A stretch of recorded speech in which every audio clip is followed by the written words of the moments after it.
कहानी की शुरुआत होती है ग्रे नाम के एक कार मैकेनिक से, जो अपने गैराज में एक कार को रिपेयर कर रहा होता है। ये कार इसके एक रेगुलर कस्टमर की होती है और आज इसे ये कार अपने कस्टमर को वापस देने जाना था। जब ग्रे गैराज को बंद करके इस कार को उसके मालिक के पास छोड़ने के लिए निकलता है, तभी उसकी वाइफ आशा अपनी एआई ऑटोमेटिक कार में वहां आती है। आशा के पास जो ऑटोमेटिक कार थी वह काफी ज्यादा एडवांस थी। ये कार बिना स्टीयरिंग व्हील पकड़े इंसान को सिर्फ वॉइस मैसेज पर उसके लोकेशन तक पहुंचा देती थी। लेकिन ग्रे को एआई टेक्नोलॉजी बिल्कुल भी पसंद नहीं है। उसका मानना था कि ये रोबोटिक मशीन्स आगे जाकर इंसानों के लिए बहुत बड़ा खतरा बनेंगी। लेकिन दूसरी तरफ ग्रे की वाइफ आशा एक बहुत ही बड़ी एआई कंपनी में काम करती है। इन दोनों की सोच में जमीन आसमान का फर्क था, लेकिन फिर भी ये दोनों एक दूसरे से बहुत ज्यादा प्यार करते थे। ग्रे अपनी वाइफ आशा से कहता है, चलो आज मैं तुम्हें किसी से मिलवाता हूँ। मेरा एक रेगुलर कस्टमर है जिसकी कार मैंने ठीक कर ली है और अब मुझे उसे उसकी कार वापस करनी है। आशा पहले तो वहाँ जाने से इनकार करती है, लेकिन ग्रे के बार बार कहने पर वो वहाँ जाने के लिए राजी हो जाती है। मगर ग्रे को पता नहीं होता कि आशा को वहाँ ले जाकर ये अपनी लाइफ की सबसे बड़ी गलती कर रहा है। उसके बाद ये दोनों उसी कस्टमर की कार में बैठकर उसके घर की तरफ निकल पड़ते हैं और आशा की ऑटोमेटिक कार भी उनके पीछे आ रही होती है, ताकि जब ग्रे अपने कस्टमर को उसकी कार उसके हवाले कर दे तो ये लोग अपनी ऑटोमेटिक कार में घर को वापस आ सके। वहाँ पहुंचने पर ग्रे अपनी वाइफ को एक आदमी एरन से मिलवाता है। तब ग्रे की वाइफ उसे देखकर काफी हैरान रह जाती है, क्योंकि एरन एक बहुत बड़ी टेक कंपनी का मालिक था। उसकी कंपनी एआई ऑटोमेटिक चीजें बनाती थी। यहाँ आशा अपने हस्बैंड ग्रे से कहती है, तुमने मुझे पहले क्यों नहीं बताया कि तुम मुझे एरन से मिलवाने ला रहे हो। असल में एरन ही ग्रे का रेगुलर कस्टमर था। लेकिन यहाँ हम देखते हैं कि एरन का नेचर थोड़ा अजीब सा था। उसे यह भी नहीं पता था कि जब किसी से मिलते हैं तो किस तरीके से मिला जाता है। आशा एरन से कहती है, मैं भी एक एआई टेक कंपनी में काम करती हूँ जो जल्द ही तुम्हारी कंपनी के बराबर में आ जाएगी। जिस पर एरन मुस्कुराते हुए कहता है, ऐसा कभी नहीं हो सकता, चलो दिखाता हूँ क्यों। और फिर एरन उन दोनों को अपनी लैब में ले गया। वहाँ एरन ने खुद का बनाया हुआ एक स्पेशल चिप बताया, जो कि एक एआई यानी आर्टिफिशियल इंटेलिजेंस चिप थी, और उस चिप को उसने नाम दिया था स्टेम। वो बताता है कि ये चिप कुछ भी कर सकती है, क्योंकि इसमें बहुत सारे पावर्स हैं और इससे तेज दिमाग आज तक किसी ने भी नहीं बनाया। इस इन्वेंशन को देखने के बाद ग्रे और उसकी वाइफ अपनी इलेक्ट्रिक कार से घर वापस जा रहे होते हैं। कार ऑटोमेटिक मोड पर थी। आशा और ग्रे गाड़ी के पिछले सीट में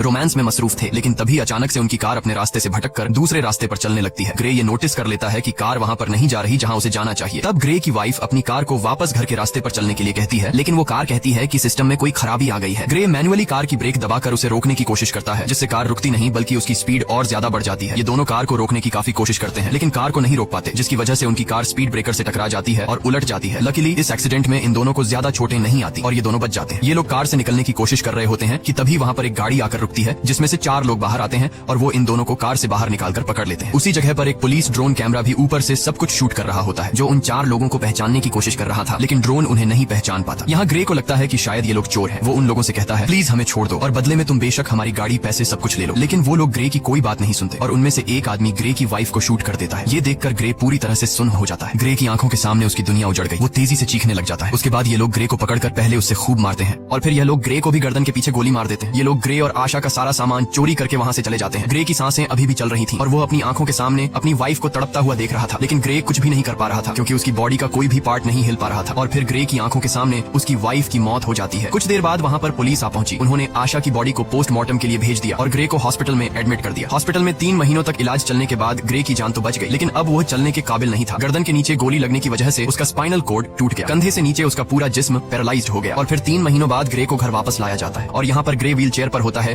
क्योंकि उसके सिर के अलावा पूरी बॉडी बेजान थी। अब ग्रे कोई भी काम नहीं कर सकता था, इसीलिए उसका काम करने के लिए उसके घर पर एक रोबोट मशीन थी जो उसका सारा काम करती थी और उसकी मदर उसका ख्याल रख रही थी। लेकिन ग्रे के लिए अब जिंदगी बोझ बन चुकी थी। उन 4 किलर्स ने न सिर्फ उसकी वाइफ को मार डाला, बल्कि उसकी जिंदगी उजाड़ दी। वो बदले की आग में जल रहा था। बस ग्रे के पास एक ही उम्मीद बची थी, जिसके सहारे वो जी रहा था। वो अपनी वाइफ के किलर्स को जल्द से जल्द जेल की सलाखों के पीछे देखना चाहता था। इसीलिए वो पुलिस स्टेशन जाता है। पुलिस स्टेशन में ग्रे उनसे अपनी वाइफ के किलर्स के बारे में पूछता है, तो वो डिटेक्टिव कहती है कि इनमें से अभी तक किसी का भी पता नहीं चल पाया। वहाँ हमारे पुलिस का ड्रोन कैमरा तो मौजूद था, लेकिन फुटेज धुंधली थी, जिससे कातिलों का पता नहीं चल पा रहा है और पुलिस अब और इन्वेस्टिगेशन कर रही है। हम बहुत जल्द उन्हें ढूंढ लेंगे। तब ग्रे ये सुनकर काफी ज्यादा डिसअपॉइंट हो जाता है, क्योंकि काफी टाइम से ग्रे पुलिस से बस यही सुनता आ रहा था कि हम इन्वेस्टिगेशन कर रहे हैं। अब ग्रे पूरी तरह से हिम्मत हार चुका था और वो इस तरह से जीना भी नहीं चाहता था, क्योंकि उसकी जो उम्मीद थी अपनी वाइफ के कातिलों को जेल की सलाखों के पीछे देखने की, उससे वो अधूरी नजर आने लगी। ग्रे को समझ आ गया था कि पुलिस उन 4 कातिलों को कभी नहीं पकड़ पाएगी, इसीलिए अब वो खुद को मारने की सोचने लगा। ग्रे वहाँ पर मौजूद रोबोट मशीन की मदद से मेडिसिन का ओवरडोज ले लेता है, जिससे वो बेहोश हो गया। अच्छी बात यह थी कि उसके घर पर लगे एआई सिस्टम ने वक्त पर